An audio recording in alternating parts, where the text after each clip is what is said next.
Thomas Soto, 6h-9h sur Europe 1. Le débrief de la matinale, les temps forts de ce que vous avez entendu ce matin sur Europe 1. La ministre de l'écologie, Ségolène Royal, n'a pas voulu mettre en place la circulation alternée à Paris malgré plusieurs jours de forte pollution aux particules fines. Qu'en pense la députée Europe Écologie Les Verts, Cécile Duflot?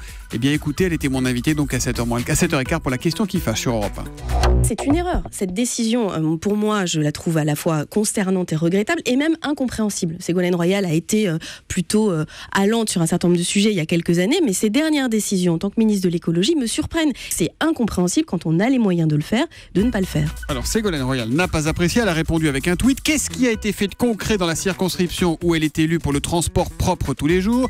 Et Cécile Duflot a ensuite répondu à Ségolène Royal. Well, beaucoup, avec Bertrand Delanoë et Denis Baupin d'abord, et depuis un an avec Anne Hidalgo.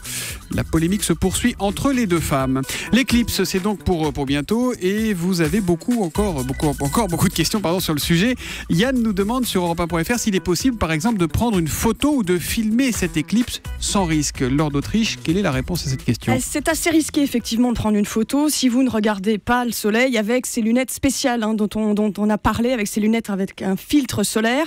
Parce que, sans rien, si vous prenez une photo, le temps de viser le soleil, de faire la mise au point, vous risquez de vous aveugler. Et puis, il y a le problème de l'appareil. Si vous prenez une photo avec votre smartphone, vous risquez de griller votre téléphone parce qu'il ne peut pas supporter autant de lumière. Exemple, lorsqu'il reste seulement 1% du soleil, de la lumière du disque solaire, c'est l'équivalent de 10 000 pleines lunes. Et puis, il y a en plus les ultraviolets et les infrarouges. Merci beaucoup, Laure d'Autriche. Si vous avez des questions, vous aussi, sur la matinale, Twitter avec le hashtag un matin, Europe1.fr ou le 3921. Et puis Bruno Le Maire, l'ancien ministre et député UMP de l'Eure, était ce matin l'invité de Jean-Pierre Elkabbach pour l'interview politique d'Europe 1. Il s'attend, lui, à un autre genre d'éclipse. Écoutez.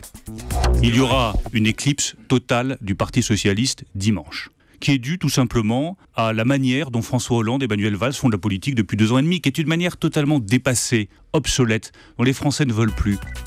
Voilà, puis un rendez-vous ce week-end, demain matin sur Europe 1, 8h35, l'interview d'Anne Sinclair. Anne qui reçoit l'économiste Thomas Piketty. Voilà pour le débrief.